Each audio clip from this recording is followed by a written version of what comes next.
আজকের এই সমাবেশের সভাপতি, উপস্থিত জাতীয় নেতৃবৃন্দ, সাংবাদিক বন্ধুরা, আসসালামু আলাইকুম ওয়া রাহমাতুল্লাহি ওয়া বারাকাতুহু। অনেকক্ষণ যাবত আপনারা বক্তব্য রাখছেন এবং শুনছেন। আমি সামান্য কয়েকটি কথা বলে শেষ করব। শেখ মুজিবুর রহমান সম্পর্কে আমরা যারা নতুন প্রজন্ম, অলরেডি আমরাও এখন নতুন প্রজন্ম বলা যাবে না, আমাদের দাড়ি চুল সব পেকে গেছে। এই নতুন প্রজন্ম আমরা যাদের কাছ থেকে শুনেছি, জানি না তারা সত্য বলেছেন না মিথ্যা বলেছেন। আমরা শুনেছি আওয়ামী লীগের প্রেসিডিয়াম সদস্য মতিয়া চৌধুরীর কাছ থেকে। তিনি বলেছিলেন শেখ মুজিবের চামড়া দিয়ে ডুগডুগি বাজাবো, হাড় দিয়ে তারপর ডুগডুগি আমরা বাজাবো। আমরা শুনেছিলাম জাসদের নেতাদের মুখে তারা এই জাতির পিতাকে তারা জুতার ফিতা বলেছিল। আমরা ইতিহাসের থেকে আমরা শিক্ষা নিয়েছি। আপনারা জানেন যে ইতিহাস বলে বাংলাদেশের স্বাধীন বাংলাদেশের সর্বপ্রথম গুম হয়েছিল কমরেড সিরাজ শিকদার। তাকে গুম করার পরে জাতীয় সংসদে শেখ মুজিব বলেছিলেন কোথায় সিরাজ শিকদার। বাংলাদেশের চলচ্চিত্রকার জহির রায়হানকে গুম করেছিল আওয়ামী লীগ এবং শেখ মুজিব। বাংলাদেশের দুর্ভিক্ষ প্রবর্তন হয়েছিল শেখ মুজিবের আমলে। বাংলাদেশ থেকে সমস্ত রাজনৈতিক দলকে নিষিদ্ধ করা হয়েছিল মাত্র 13 মিনিটের সংসদে। সেদিন 17টি রাজনৈতিক দলকে নিষিদ্ধ করা হয়েছিল। তার মধ্যে একটি দল ছিল বাংলাদেশ লেবার পার্টি, যার চেয়ারম্যানের দায়িত্বে আমি রয়েছি। আজকে আওয়ামী লীগের ইতিহাস হচ্ছে ঘৃণিত ইতিহাস। আওয়ামী লীগ হচ্ছে একটি কলঙ্কিত নাম। আওয়ামী লীগ হচ্ছে একটি অভিশপ্ত রাজনৈতিক দলের নাম, যার কারণে এই দলের প্রতিষ্ঠাতা হিসাবে শেখ মুজিবুর রহমান, তার ছবি বাংলাদেশের কোনো সরকারি দপ্তর তো দূরের কথা, কোনো মুদি দোকানেও থাকার কোনো সুযোগ নেই। শেখ হাসিনা তার বাপকে এদেশের জনগণের বাপ বানানোর জন্য প্রত্যেকটা অফিসে তারা ছবি লটকিয়েছে। বাংলাদেশের সংবিধানকে, আপনারা যারা এই সংবিধান সম্পর্কে অবগত, আপনারা দেখেছেন সংবিধানের শুরু থেকে শেষ পর্যন্ত মনে হয় যেন এই মুজিব কন্যা এবং মুজিব পরিবারের বন্দনায় ভরা ছিল। এটা একটা দেশের সংবিধান হতে পারে না, এটা একটা দলীয় সংবিধানও হতে পারে না। আমার বিশ্বাস এটা আওয়ামী লীগের সংবিধান হওয়ার যোগ্যতা রাখে না। তাই আমরা বলতে চাই এই সংবিধান এটা ঘৃণিত সংবিধান।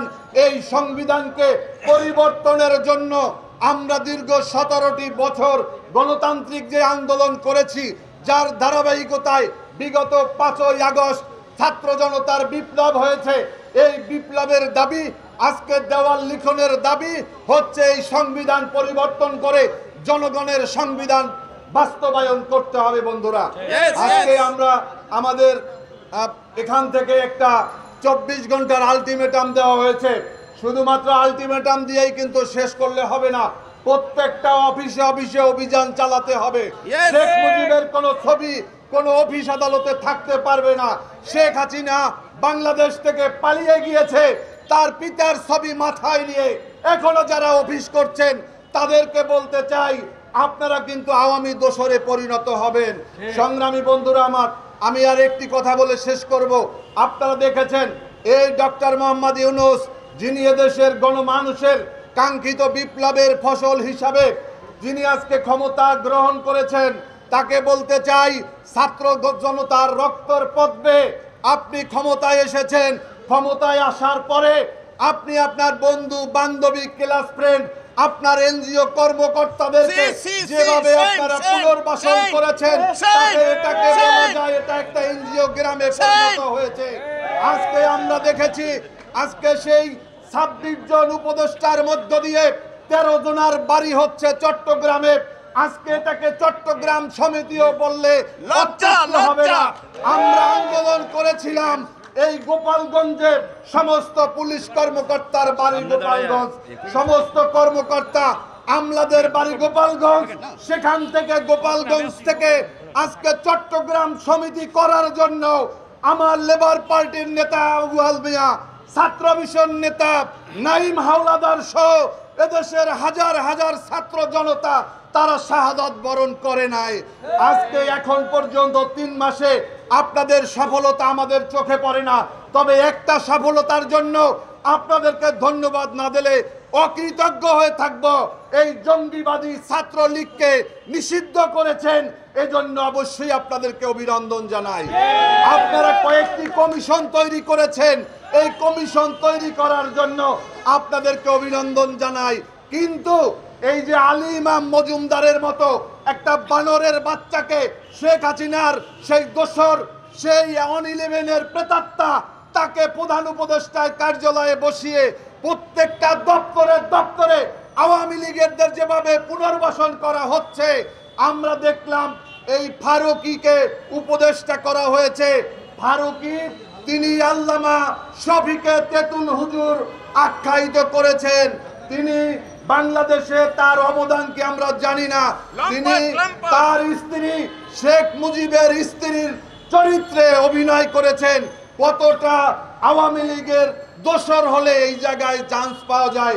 তাই বলবো অতি সত্বর ফারুকী থেকে শুরু করে আলী ইমাম মজুমদার, হাসান আরিফ, এরকম প্রায় আধা ডজনের বেশি আছে যাদের ব্যাপারে অনেক আপত্তি রয়েছে ছাত্র জনতার, তাদেরকে অবিলম্বে অপসারণ করে বিএনপি, জামাত ইসলামী, গণ অধিকার, লেবার পার্টি সহ রাজনৈতিক দলগুলোর সাথে পরামর্শ করে আপনারা উপদেষ্টা নিয়োগ দিন।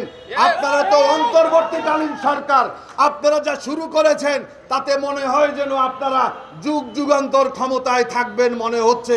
এত উপদেষ্টার দরকার নেই। ভোটার তালিকা প্রণয়ন করুন, নির্বাচন দিন। আর আজকে 3 মাস হয়েছে, 90 দিন হয়ে গিয়েছে। বাংলাদেশের দেশনায়ক তারেক রহমান এখনো কেন বাংলাদেশে আসেনি?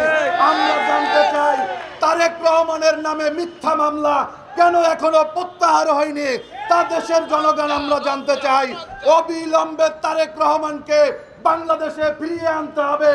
আন্দোলন সংগ্রামের 17 বছরে যত মিথ্যা মামলা হয়েছে, যত গায়েবী মামলা হয়েছে, সমস্ত মামলা উদ্ধ করতে হবে। আমাদের এখনো আদালতে গিয়ে হাজিরা দিতে মন চাচ্ছে না। আমরা চাই না বিপ্লব করার পরেও আদালতের বারান্দায় ঘুরে বেড়াবো। আপনাদের সবাইকে ধন্যবাদ। বাংলাদেশ জিন্দাবাদ।